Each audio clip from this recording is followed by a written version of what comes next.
কথা বলেন? একরকম গুনাহ যেগুলো আল্লাহ এমনি ছাড় দেন, ছেড়েও দেন, মাশাআল্লাহ। আরেক রকমের গুনাহ যেগুলো আল্লাহ নেক আমলের দ্বারা,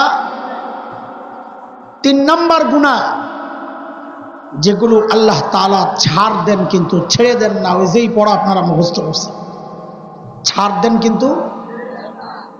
আচ্ছা আমাকে বলেন কয়টা নাম্বার বললাম? 1 2। আচ্ছা আপনারা বলেন তো এই 3টার মধ্যে শুধু নাম্বার বলবেন, আপনাদের কাছে কোন গুনাহটা সবচেয়ে ভয়ঙ্কর মনে হচ্ছে? কয় নম্বর বলেন? বলেন। তাইলে আপনারা বলেন সেই গুনাহটা চেনা দরকার কিনা? বলেন, চেনা দরকার? সেই গুনাহ থেকে বাঁচা দরকার? এটাই হচ্ছে আজকে আমাদের আলোচনার বিষয়। যেই গুনাহ আল্লাহ ছাড় দেন কিন্তু ছেড়ে দেন না, আমরা সেই গুনাহটা চিনব এবং সেই গুনাহ থেকে বাঁচার উপায় শিখবো ইনশাআল্লাহ। ঠিক আছে ইনশাআল্লাহ? সময় খুব কম, আমার ওস্তাদজি চলে আসবেন, আমার খাস ওস্তাদ, আমাকে খুব মহব্বত করেন হুজুর, তো এই জন্য আমি দেরি করব না, খুব অল্পতেই শেষ করবো ইনশাআল্লাহ। তাহলে আলোচনার বিষয় কি? যে গুনাহ আল্লাহ ছাড় দেন কিন্তু সেই গুনাহ কি? এই মুফতি সাহেব কথা কইেন, তাকাইতে হয়, হ্যাঁ ভবিষ্যৎ তো আমার চেয়ে ভালো। আমরা এরকম মাহফিল পাইলে ঘর থেকে 10 টাকা 15 টাকা যাই বরাদ্দ পাইতাম, তো যাইয়া ওই যে একটা বাঁশি আর পিছনে যে বেলুন লাগাই না থাকে ফুলাইলে এটা কিনতাম। আর কটকরি ছিলেন, কটকরি 2 টাকার কটকরি কিনা খাইতাম আর ঘুরতাম, এত যাও ওয়াজ বইছে। তার মানে আর ভবিষ্যৎ আমার চেয়েও ভালো। আল্লাহ তুমি দেশ শ্রেষ্ঠ, জগৎ শ্রেষ্ঠ, হক্কানি রব্বানি আলেম বানায়। আসো আমিন ক গাদা। আল্লাহ ওই গুনাহটা কি যা আল্লাহ ছাড় দেন কিন্তু ছেড়ে দেন না? মনোযোগ মনোযোগ, আল্লাহ বলতেছেন, শুরুতে আমি যে আয়াত পড়েছি ওই আয়াত আল্লাহ বলেন, বালা মান কাসাবা সাইয়্যাতান ওয়া আহাতাত বিহি খাতিআতুহু ফাউলাইকা আসহাবুন নার ইয়াউমিন ওয়ালাদাতহু উম্মুহু। নবী বলেন যে ব্যক্তি আল্লাহর জন্য হজ করে, কার জন্য? কার জন্য? এই হজ কার জন্য করে? না আরেকজনের জন্য? তাহলে বাড়তি কথাটা নবীর বলার দরকার কি? যে ব্যক্তি আল্লাহর জন্য হজ করে, হজ তো করে আল্লাহর জন্য। বোঝা গেল ঝামেলা আছে, কোনো মানুষ পাওয়া যাবে যারা আল্লাহর জন্য হজ করে না, নাহলে এই কথা বলার দরকার ছিল না। তারা কারা? কিছু পাবলিক আছে নিজের জন্য হজ করে। বলে কেমনে বুঝবেন? বলে বুঝেন না আপনি? হজের আগেও দাড়ি কাটতো, হজের পরেও দাড়ি কাটে। হজের আগেও সুদ খাইতো, হজের পরেও সুদ খায়। হজের আগেও ঘুষ খাইতো, হজের পরেও খায়। হজের আগেও ছিল সন্ত্রাসী, হজের পরেও। শুধু পার্থক্য কি হয়েছে? হজের আগে ছিল সুদখোর, এখন হলো আলহাজ সুদখোর। হজের আগে ছিল সন্ত্রাসী, হজের পরে হাজি সেলিম আলহাজ সন্ত্রাসী। আমরা কাছেরটা কইলাম না, পার্থক্য এতটুকুই। তার মানে সে আল্লাহর জন্য হজ করে নাই। নবী বলেন যদি হজটা হয় গুনাহমুক্ত, পাপাচার মুক্ত, অশ্লীল কাজ মুক্ত, তো সে যখন হজের পরে বাড়ি আসে, আল্লাহ ওই হজের দ্বারা তার গুনাহগুলোকে এমন ভাবে মিটায়া দেয়, কায়াউমিন ওয়ালাদাতহু উম্মুহু, সে এতটা পবিত্র হয়ে যায় যেন আজকেই তার মা তাকে জন্ম দিল। তাহলে নেক আমলের দ্বারা গুনাহ মাফ হয় কি হয় না? উমরা সম্পর্কে নবী বলেছেন, আল উমরাতু ইলাল উমরাহ কাফারাতুন লিমা বাইনাহুমা। এক উমরা থেকে আরেক উমরা মাঝখানের সব গুনাহ মাফ। কয় রকমের গুনাহ গেল বলে না? আরে পড়া মুখস্থ না করলে তো আমার জন্য কষ্ট হয়ে যাব। মাদ্রাসাওয়ালা তো ওই জন্য বলতেছি না, বললে যদি আবার ওনারা শরম পায় এই জন্য বলি না। মাইকটা আমার জানডা বেরিয়ে যাইতেছে, এটা বললাম না, বললে ওনারা শরম পাইবে। বুঝলেন এই কথা? খবর পায় না। সালাউদ্দিন কাদের চৌধুরীর মতো কইলাম আর কি। আমি কি শেখ সেলিমকে চোর করতে পারি? কয় না, আপনি সংসদে শেখ সেলিমকে চোর করতে পারেন না। কয় তাহলে মাননীয় স্পিকার, আমি শেখ সেলিমকে চোর বললাম না। দুইবার কইছে না? তা আমিও এটাই বলতেছি না, ঠিক আছে ঠিক আছে, ঠিক করার কিছু নাই ভাই। নিম গাছ লাগাইয়া আর নিম গাছের থাপড়াইলে হ্যাঁ আঙ্গুর দিব না, দিব? নিম গাছের ধমকাইলে আঙ্গুর আসবে? আসবে না। তার ক্যাপাসিটি যা আপনারা দিয়েছেন সে ওইটাই আনছে, এর বেশি কিছু করা কোনোভাবেই সম্ভব না। আমি শুরুতে সালাম দিয়েই বুঝছি আজকে আমি শেষ। কারণ হলো স্বামী যদি রাগী হয় তো স্ত্রী একটু নরম হইতে হয়, বউ গরম হইলে জামাই একটু নরম হইতে হয়, তাহলে সংসারটা টিকে। দুইটাই গরম হইলে সংসার টিকে না, আবার দুইটাই নরম হইলে বাচ্চা নষ্ট হয়ে যায়। বয়ানের মাঠেও সংসার আছে একটা, মাইক আর বক্তার সংসার। যদি মাইক নষ্ট হয় তো বক্তার গলা স্ট্রং থাকলে কোনো রকম কাম চলে, আর যদি গলা বক্তার দুর্বল হয়, মাইক যদি স্ট্রং হয় তাও কাম চলে। কিন্তু যদি দেখা যায় মাইকেরও গলা ভাঙ্গা বক্তারও গলা ভাঙ্গা, তো ওই সংসার টিকানো বড় মুশকিল হয়ে যায়। আজকে তাই হয়েছে। আমি তো আজীবন গলা ভাঙ্গা পাবলিক, আর আজকে আয়া পাইছি আমার লগের দ্বারে সংসার করুন যার লগে, এটারও কি এখন আত্মীয় স্বজনের দায়িত্ব বেড়ে গেছে। এই জামাই বউরে বুঝাইয়া বুঝাইয়া সংসারটারে আগায় নেওয়া। তা আপনার আত্মীয় স্বজন আছেন যে একটু আমার সাথে কথাবার্তা বললেন তো সংসারটারে কোনো রকম টিকানো যাবে ইনশাআল্লাহ। না বুঝেন নাই কথাবার্তা? থাক থাক ওরা ধমকায় নেওয়া আরো আউলে লিব। এবারে তুই দুরূদ শরীফ পড় বসে বসে। আসে না? হ্যাঁ দুরূদ শরীফ পড়ো, আল্লাহ সহজ করে দিবেন। আল্লাহ যেন আমার মেজাজটা ঠান্ডা রাখে, গরম না হয়। তুই খালি এই দোয়া করবো। কয় রকম গুনাহ গেল কথা বলেন? একরকম গুনাহ যেগুলো আল্লাহ এমনি ছাড় দেন, ছেড়েও দেন, মাশাআল্লাহ। আরেক রকমের গুনাহ যেগুলো আল্লাহ নেক আমলের দ্বারা, 3 নাম্বার গুনাহ যেগুলো আল্লাহ তাআলা ছাড় দেন কিন্তু ছেড়ে দেন না। ওই যেই পড়া আপনারা মুখস্থ করছেন, ছাড় দেন কিন্তু। আচ্ছা আমাকে বলেন কয়টা নাম্বার বললাম? 1 2। আচ্ছা আপনারা বলেন তো এই 3টার মধ্যে শুধু নাম্বার বলবেন, আপনাদের কাছে কোন গুনাহটা সবচেয়ে ভয়ঙ্কর মনে হচ্ছে? কয় নম্বর বলেন বলেন? তাইলে আপনারা বলেন সেই গুনাহটা চেনা দরকার কিনা? বলেন চেনা দরকার? সেই গুনাহ থেকে বাঁচা দরকার? এটাই হচ্ছে আজকে আমাদের আলোচনার বিষয়। যেই গুনাহ আল্লাহ ছাড় দেন কিন্তু ছেড়ে দেন না, আমরা সেই গুনাহটা চিনব এবং সেই গুনাহ থেকে বাঁচার উপায় শিখবো ইনশাআল্লাহ। ঠিক আছে ইনশাআল্লাহ? সময় খুব কম, আমার ওস্তাদজি চলে আসবেন।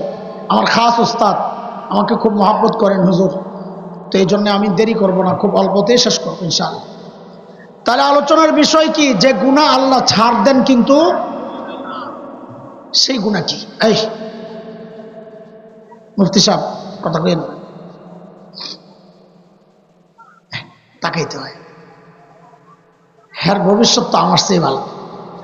আমরা এরকম মাহফিল পাইলে ঘর থেকে 10 টাকা 15 টাকা যাই বরাদ্দ পাইতাম, তো যাইয়া ওই যে একটা বাঁশি আর পিছনে যে বেলুন লাগাই না থাকে ফুলাইলে এটা কিনতাম। আর কটকটি ছিলেন, কটকটি 2 টাকার কটকটি কিনা খাইতাম আর ঘুরতাম। এত যাও ওয়াজে বইছে, তার মানে আর ভবিষ্যৎ আমার চেয়েও ভালো। আল্লাহ তুমি দেশ শ্রেষ্ঠ, জগৎ শ্রেষ্ঠ, হক্কানি রব্বানি আলেম বানায়। আসো আমিন কর গাদা। আল্লাহ আল্লাহ। ওই গুনাহটা কি যা আল্লাহ ছাড়তেন কিন্তু ছেড়ে দেন না? মনোযোগ মনোযোগ। আল্লাহ বলতেছেন, শুরুতে আমি যে আয়াত পড়েছি ওই আয়াত আল্লাহ বলেন, বালা মান কাসাবা সাইয়্যাতান ওয়া আহাতাত বিহি খাতিআতুহু ফাউলাইকা আসহাবুন নার। আল্লাহ বলেন যে গুনাহ বান্দাকে ঘিরে নেয়, গুনাহ বান্দাকে, মুফাসসিররা বলেন মানে যে গুনায় বান্দা ফেঁসে যায়, এটাও অস্পষ্ট। তা আমরা আরো সহজ করে বলি আপনাদেরকে, যে গুনাহ বান্দা নেশার মতো করে ছাড়তে পারে না, মানে নিয়মিত করে। সহজ কথা কম, যে গুনাহ বান্দা, যে গুনাহ বান্দা। এখন নিয়মিত গুনাহ কোনটা?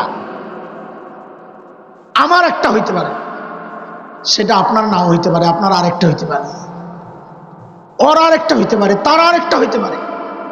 কেউ নিয়মিত মিথ্যা বলে ছাড়তে পারে না, কেউ নিয়মিত সুদ খায় ছাড়তে পারে না, কেউ নিয়মিত মদ খায় ছাড়তে পারে না, কেউ নিয়মিত জেনা করে ছাড়তে পারে না।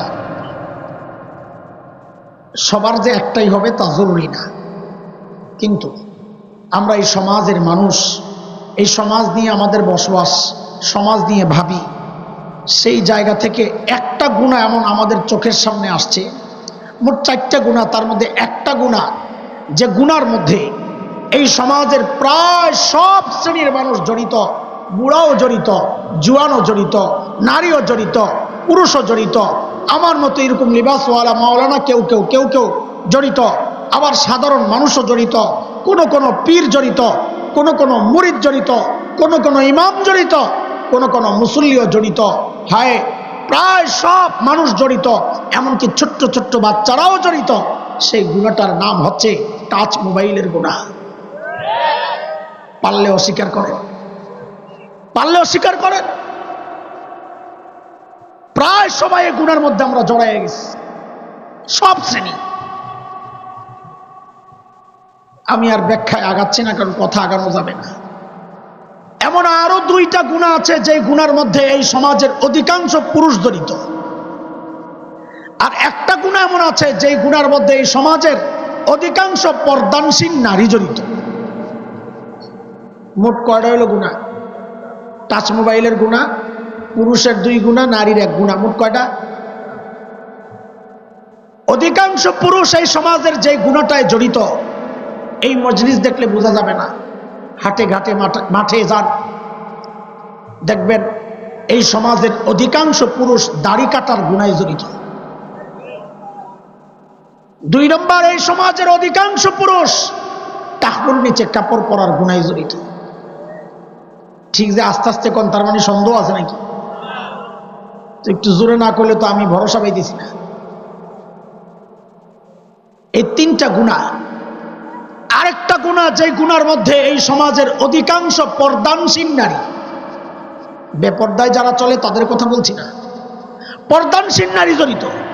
এটা কি আজীব কথা না? পর্দানশীল নারী জড়িত, সেই গুনাহ কি? পর্দার যে আয়াত আছে কোরআনে, সূরা নূর 18 নম্বর পারা, 30 নম্বর আয়াত হচ্ছে পুরুষের পর্দা সম্পর্কে, 31 নম্বর আয়াত হচ্ছে নারীদের পর্দা সম্পর্কে। নারীদের পর্দার কথা বলতে গিয়ে আল্লাহ ছোট্ট একটা বাক্য বলেছেন, ওইটাই যেন পর্দার মূল বিষয়। আল্লাহ বলেন, ওয়ালা ইউবদিনা যিনাতাহুন্না, মেয়েরা যেন তাদের সৌন্দর্য প্রকাশ না করে। এটা হচ্ছে পর্দার মূল পয়েন্ট, মেয়েরা যেন তাদের সৌন্দর্য প্রকাশ না করে। কাজী কেউ যদি ছালার চট গায়ে দিয়া নিজের সৌন্দর্য গোপন করে, তো ইসলাম বলবে সে শরিয়া অনুযায়ী পর্দা করেছে। কেউ যদি নিজের ঘরের কাঁথাটা মুড়ো দিয়া নিজের সৌন্দর্য গোপন করে, তো ইসলাম বলবে সে শরিয়া অনুযায়ী পর্দা করেছে। আপনারা যেই চাটাই আর হোগলার মধ্যে বসে আছেন, কোন বোন যদি এই হোগলাটারে জড়াইয়া নিজের সৌন্দর্য গোপন করে, তো ইসলাম বলবে সে শরিয়া অনুযায়ী পর্দা করেছে। কিন্তু কোন নারী যদি এমন টাইট ফিট বোরকা, ঝিকঝাক বোরকা, রং বেরঙের বোরকা, ডিজাইনওয়ালা বোরকা, পুঁতি লাগানোর বোরকা, এইরকম বোরকা পরে যদি পর্দা করে, তো ইসলামী শরিয়া বলবে সে শরিয়া অনুযায়ী পর্দা করে নাই। কারণ পর্দার মূল বিষয় হচ্ছে সৌন্দর্য গোপন করা। এই সমাজের অধিকাংশ নারী যেই পর্দা করে, যেই বোরকা পরে, ওই বোরকা দিয়া সৌন্দর্য গোপন হয় না, বরং সৌন্দর্য আরো প্রকাশ পায়। অধিকাংশ নারী এই বোরকায় গুনায় জড়িত। আপনি দেখেন, যুবকদের মনে থাকার কথা, কয়েক বছর আগে, মেবি 6-7 বছর হবে, কুমিল্লা ক্যান্টনমেন্টে একটা মেয়েকে ধর্ষণ করে হত্যা করা হয়েছিল। কিনা মাশাআল্লাহ, কর আগে দিয়ে কয়ালায় গরম সাবাস। তনু ছিল হিজাবি। হিজাবি কি? হিজাবি মানে ওরা কয় ওর না, আমি কই তেনা, একটা পাতলা ফিনফিনের তেনা, এরকম চুলডিরে বাঁধাকপির মতো উপরে বাইন্দা, তেনাটারে সুন্দর করে পেঁচাইয়া, মুখটারে সুন্দর করে গোল করে একটা সিফটিফিন লাগায়া, এখন উনি রাবেয়া বসরিয়া। ওই তনু ছিল এরকম হিজাবি। তনু যখন ধর্ষণের পর হত্যার শিকার হইল, তাসলিমা নাসরিন, সে তার ফেসবুকে একটা লেখা দিয়েছিল। মোল্লারা এখন কি বলবে? মোল্লারা তো বলে হিজাব নারীকে ধর্ষণ, ইফটিজিং থেকে বাঁচায়। সূরা আহজাবে আসছে, যালিকা আদনা আন ইউরাফনা ফালা ইউযাইন, তোমাকে কষ্ট দেওয়া হবে না, যদি হিজাব ব্যবহার করো, কোরআনের কথা। তো তাসলিমা কয়, মোল্লারা এখন কি বলবে, তনু তো ছিল হিজাবই, তারপরও ধর্ষণের শিকার কেন হইল? তা আমি 6-7 বছর আগের কথা, তখন ফেসবুক চালাইতাম একটু, তো এর ইনবক্সে যাইয়া একটা লেখা লিখছি, সেটা হইল, হ্যাঁ তনু হিজাবই ছিল, কথা ঠিক।